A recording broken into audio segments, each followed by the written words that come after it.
Bueno, esta institución surge, ¿no?, como un proyecto, como una necesidad y con una iniciativa de ampliar, promover y crear más espacios para el desarrollo de la filosofía en sus diversas variantes.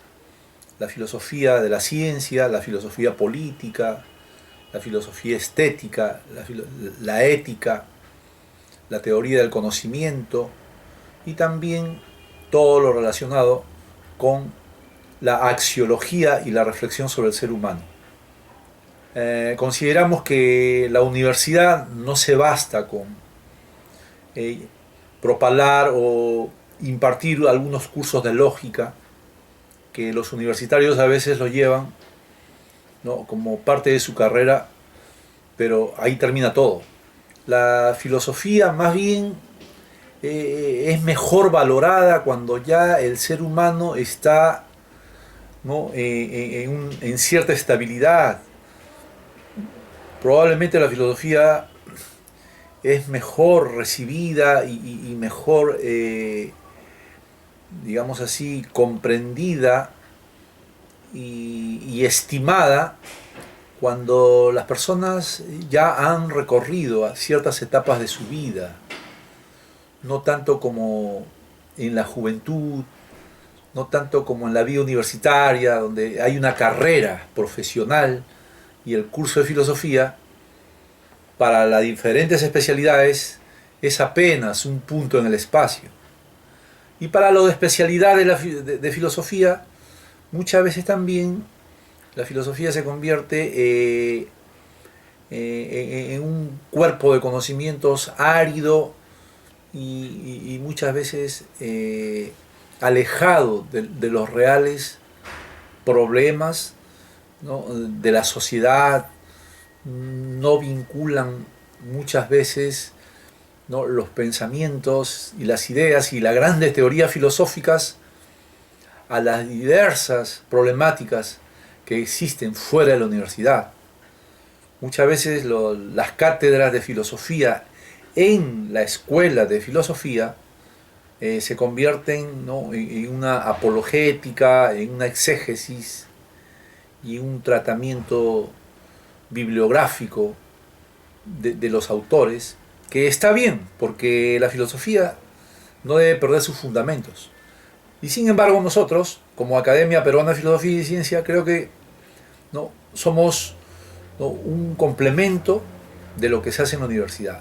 Somos como una expansión de lo que la universidad no puede alcanzar, o queremos llegar a los espacios donde la universidad, por su propia razón de ser, por su sistema académico, por su currículum bien sesgado, no puede amplificar y no puede tener la libertad de discutir y de llevar la filosofía a diversos ámbitos y también practicarla con mayor libertad con una serie de actores, incluyendo a gente de toda edad, de toda profesión, que, como vuelvo a repetir, en un ciclo, en un momento de su vida, valora mucho más a la filosofía que cuando es estudiante o cuando está siguiendo la carrera profesional. Por eso la Academia Peruana de Filosofía y Ciencias realiza una serie de, ¿no?, actividades con municipios, con centros culturales, con autoridades regionales, con una serie de organizaciones de la sociedad civil, y trabaja en diferentes líneas, en una línea editorial, en una línea de capacitación, también a través de en forma de congresos, de seminarios, ¿no?, nacionales e internacionales. Y también ofrecemos, ¿no?, un staff de profesionales de la filosofía, de la ética y de la epistemología para los requerimientos de instituciones académicas, para que ellos puedan también, ¿no? Organizar bien sus facultades, sus escuelas y sus currículums, para que la filosofía tenga esa vigencia en estos momentos en que el mundo vive una problemática muy compleja.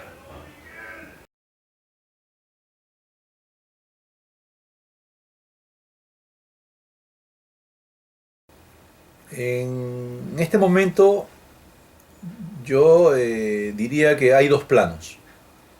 Hay un plano que es la filosofía académica universitaria, ¿no? La filosofía, si se puede decir así, formal. Eso se desarrolla como parte de las estructuras curriculares de las instituciones que obligatoriamente tienen que, ¿no? Llevar a los universitarios en su formación profesional. Eso está bien por un lado, que la filosofía tenga un espacio oficial. Pero por otro lado, la filosofía también en el Perú ha tenido un desarrollo en varios proyectos de con diferente formato, con diferente metodología. Hay proyectos filosóficos, ¿no? Que se realizan a través de cafés filosóficos. Hay también actividad filosófica a través de los cenáculos, del cual yo formo parte, por lo menos, con, por ejemplo, un amigo, Gustavo Flores Quelopana, otro filósofo, Kiko Álvarez Vita, para nombrar algunos. Somos auspiciadores y somos promotores de un conjunto de cenáculos donde nos reunimos para tratar temas, para sustentar teorías filosóficas y para dar a conocer nuestras preocupaciones, nuestras publicaciones, y de esa manera mantener viva el ideal del amor a la sabiduría. Yo diría que acá en el Perú, ¿no? La filosofía está saliendo de una etapa, ¿no? Que predominó en la década del 70 y del 80. Era una filosofía, la filosofía de esas décadas era una filosofía que tenía un carácter específicamente social y político. Como tal, cumplió su papel acá en el Perú. O sea, ellos buscaban la transformación del mundo, la transformación del Perú. Esa filosofía se desarrolló fuertemente en el ámbito de las ciencias sociales, trajo como consecuencia una serie de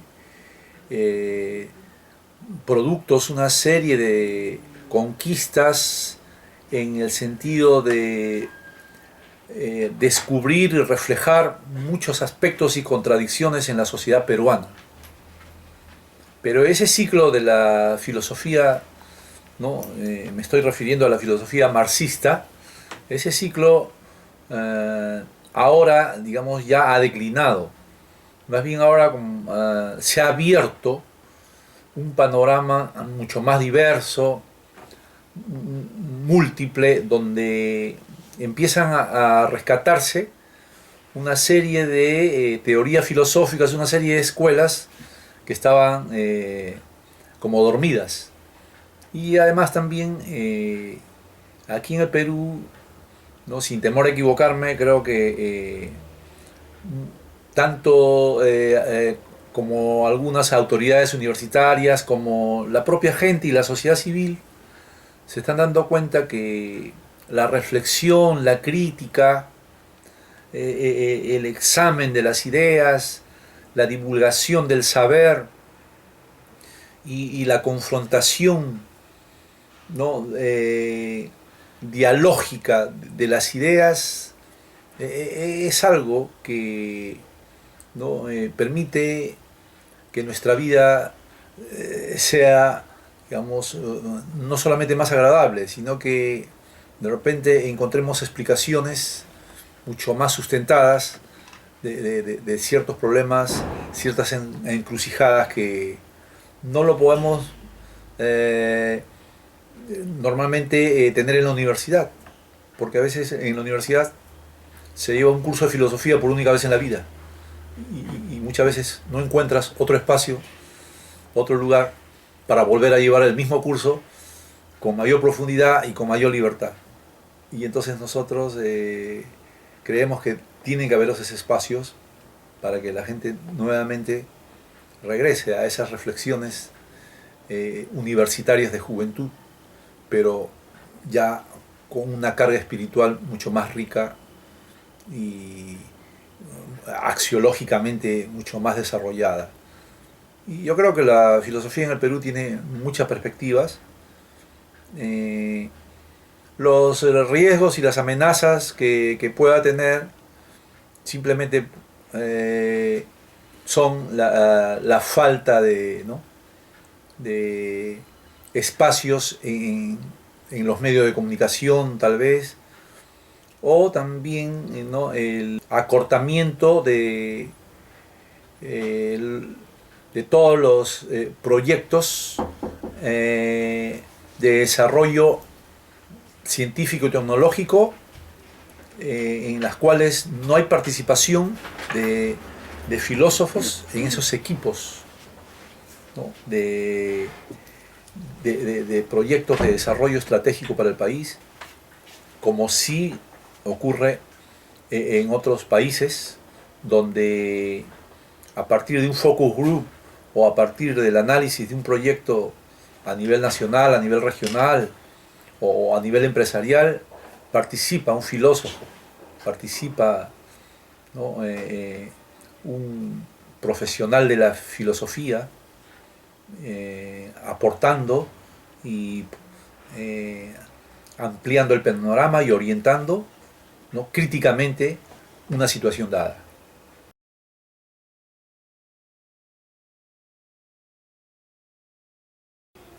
No, la filosofía, en mi concepto, es ¿no? la reflexión crítica sobre los diversos aspectos que la realidad problemática nos ¿no? exige. La filosofía, en su origen y en su consecuencia, no deja de ser de ninguna manera crítica. Porque yo considero que una filosofía que no es crítica no es filosofía. Simplemente es una contemplación del mundo, o es una descripción de las cosas, pero la crítica como un análisis, una descomposición del problema para estudiarlo y luego ¿no? plantear una síntesis que oriente al hombre, yo creo que eso es la filosofía.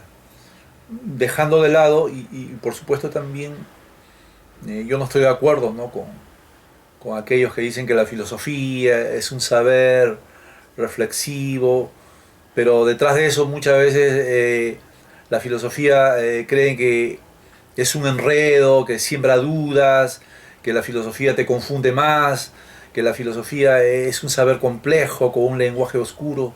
Yo creo que ninguna de esas imágenes de la filosofía tienen que ver con el verdadero conocimiento crítico de las cosas. La filosofía es racional porque puede ser accesible a toda persona racionalmente ¿no? sana.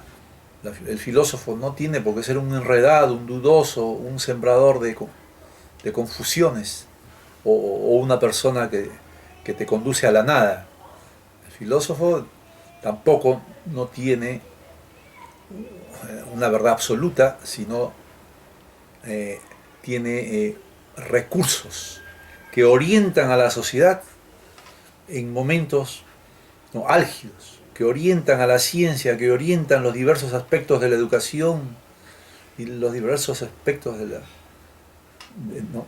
de la vida. ¿no? La filosofía solamente te amplía el panorama, te permite tener recursos para que tú mismo puedas organizar según sus propias necesidades y según tu propia experiencia, puedas también crear soluciones. porque el filósofo no te va a llevar de la mano y decirte, bueno, por acá es el camino o esta es la verdad, pero sí es un conductor también, ¿no? Un orientador que te da más luces en lugar de oscurecerte más el horizonte. Yo creo que la filosofía tiene ese carácter. Además, la filosofía no debe ser enemiga de la ciencia. La filosofía no debe, digamos, tratar de competir con la ciencia, ni tampoco, ¿no? La filosofía debe, por supuestamente, ser absorbida o engullida por la ciencia. Cada uno tiene su propio ámbito, cada región del saber, tanto la filosofía como la ciencia tienen su propia actitud y sus propios elementos. Tienen muchos canales de comunicación, por supuesto. Todo filósofo, para tratar un tema, tiene que recoger los aportes de la ciencia, tiene que recoger los fundamentos de la ciencia, porque si no sería un filósofo que habla a partir de supuestos inaccesibles, de supuestos inexistentes. Y eso es lo que muchas veces nosotros consideramos, ¿no? Con esa palabra coloquial, que es una cháchara. O sea, no se puede hacer filosofía construyendo, ¿no? Retóricas, verbalismos o amontonamientos de palabras altisonantes, no. El filósofo tiene que partir, ¿no? En la primera etapa de su método de los logros que la ciencia, ¿no? Ha establecido sobre ciertos temas. Por ejemplo, si queremos hablar del ser humano, entonces tenemos que escuchar a los abogados más avanzados, tenemos que escuchar a los psicólogos más avanzados, a los antropólogos más avanzados, y de todas esas teorías la filosofía empieza a hacer síntesis, a hacer una serie de especulaciones, a hacer una serie de supuestos y probablemente a lanzar, ¿no? Un conjunto de propuestas para reflexionar a partir de los descubrimientos y de los resultados que encuentran los científicos. El filósofo, en un esfuerzo de síntesis, en un esfuerzo de universalidad, plantea nuevas unidades, ¿no? Plantea, digamos, quizás ¿no? teorías críticas que engloban, ¿no? los diversos aspectos de la ciencia. En eso también hay que tener claridad, porque otra de las grandes dicotomías, digamos, otra de las grandes dilemáticas es: la filosofía es ciencia, no es ciencia, si es ciencia, no es ciencia. Entonces no salimos de eso. No son polémicas, son discusiones o disputas a veces de nunca acabar. Y yo creo que esas disputas se resuelven si a cada, ¿no? saber, si a cada actitud, a la actitud científica y a la actitud filosófica, ¿no? le damos y la conceptualizamos con su verdadera naturaleza. Por lo demás, a veces los científicos también sienten la necesidad de convertirse en filósofos, porque un científico que estudia profundamente su tema, que estudia críticamente su tema, por lo general, ¿no? Va a llegar, va a sentir la necesidad y se va a situar en el campo de la filosofía. Y por eso que muchos científicos en este momento tienen fama filosófica. Muchos científicos de formación, por los resultados y por la, ¿no? Envergadura de su tema, prácticamente han pasado al Olimpo de la filosofía. Y yo creo que esa interrelación entre filosofía y ciencia debe ser ágil, creativa y constructiva. Y no tratar de invalidarse una u otra, como muchas publicaciones que hemos visto ahora último. Algunos dicen: no, los filósofos no saben nada de ciencia. Y por otro lado también hay filósofos que dicen: no, la ciencia tiene una manera de ver las cosas y eso no nos interesa. Yo creo que no se deben caer en esas posiciones. Más bien debe encontrarse la posibilidad de que cada una de ellas eh, pueda servirse mutuamente, para que las dos marchen, ¿no? Porque la ciencia, como un conocimiento empírico contemporáneo, es indesligable. Muchas veces la ciencia marca el paso de la vida moderna. Pero la filosofía, que tiene una tradición, ¿no?, milenaria, tampoco no debe ser minusvalorada y debe encontrar, ¿no?, un lugar, y en ese juego dialéctico entre filosofía y ciencia yo creo que se complementan esos dos hemisferios, el hemisferio empírico y el hemisferio, ¿no?, reflexivo.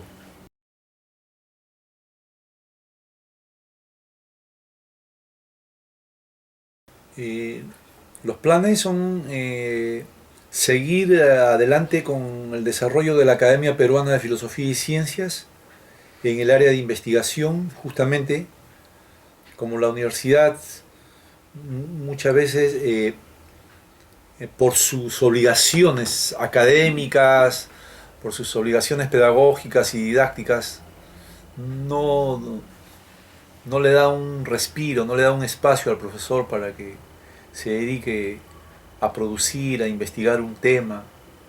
Entonces la Academia Peruana de Filosofía y Ciencias va a tratar de encontrar también un, un, un conjunto de recursos, de fondos, y vamos a recibir, ¿no?, el aporte de los esfuerzos de instituciones y de personas que probablemente sirva para desarrollar y reflexionar acerca de los diferentes problemas que vivimos en el Perú.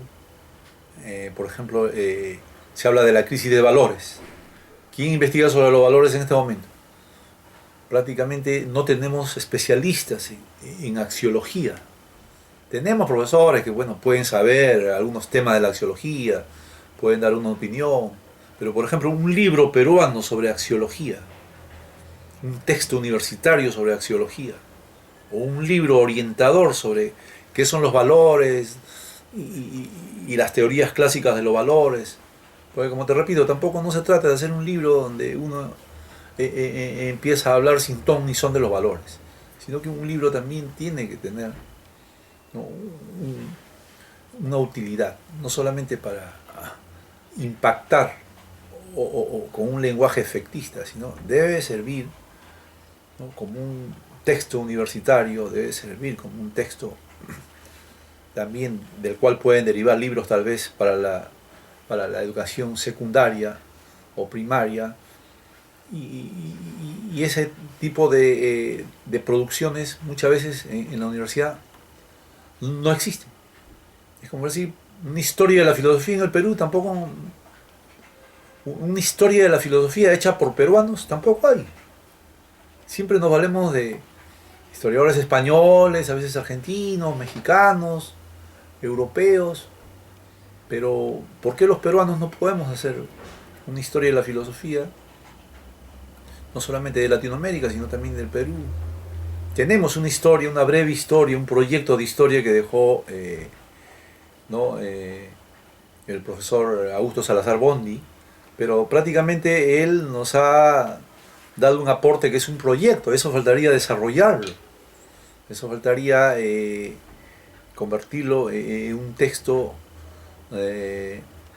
mucho más asequible, didácticamente más manejable, porque también hay libros de historia de la filosofía, de las ideas del doctor Sobrevía. Sin embargo, yo creo que falta un poco, ¿no?, a adecuarlo a las necesidades, primeramente de las instituciones académicas, de las instituciones educativas, porque son libros hechos como para especialistas, y nosotros queremos un libro que también sirva para educar, que es una cosa distinta. La educación, digamos así, es un tratamiento del texto más escolarizado, ¿no?, donde la didáctica tiene mucha importancia. En cambio, el texto para el especialista es una obra ya abierta, es una obra supuestamente para entendedores, ¿no? Que ya tienen muchos recursos conceptuales, y, y eso es lo que nosotros estamos trabajando a nivel personal. Me estoy haciendo cargo de, ¿no?, de guiar este trabajo en la Academia Peruana de Filosofía y Ciencia, y tampoco no descuidamos los temas de reflexión en filosofía política. Tenemos pendiente varios seminarios. Ya hicimos un seminario en la Facultad de Derecho de la Universidad de San Marcos, donde también a los alumnos, a los abogados en su currículum les han recortado, por ejemplo, muchos cursos de filosofía del derecho han sido recortados en su plan de estudios. Entonces, como una manera de complementar, como una manera de, ¿no?, llenar esos vacíos, hemos ido a hacer una serie de seminarios, una serie de simposios sobre filosofía del derecho, y también reflexionamos, ¿no?, sobre el rol del Estado en el Perú, y siempre nos reunimos con amigos preocupados por el problema político peruano, que a todos siempre nos atañe.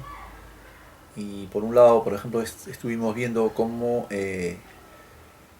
al Estado peruano siempre, desde todo lado y constantemente, el Estado peruano es atacado, el Estado peruano es a veces hasta mancillado, es desconocido, es vituperado el Estado peruano, pero no vemos que nadie sale en defensa del Estado peruano.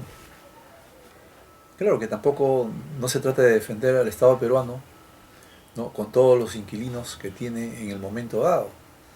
Hay que ver las posibilidades de construir un Estado peruano. Y por último, ¿no?, los temas de la epistemología.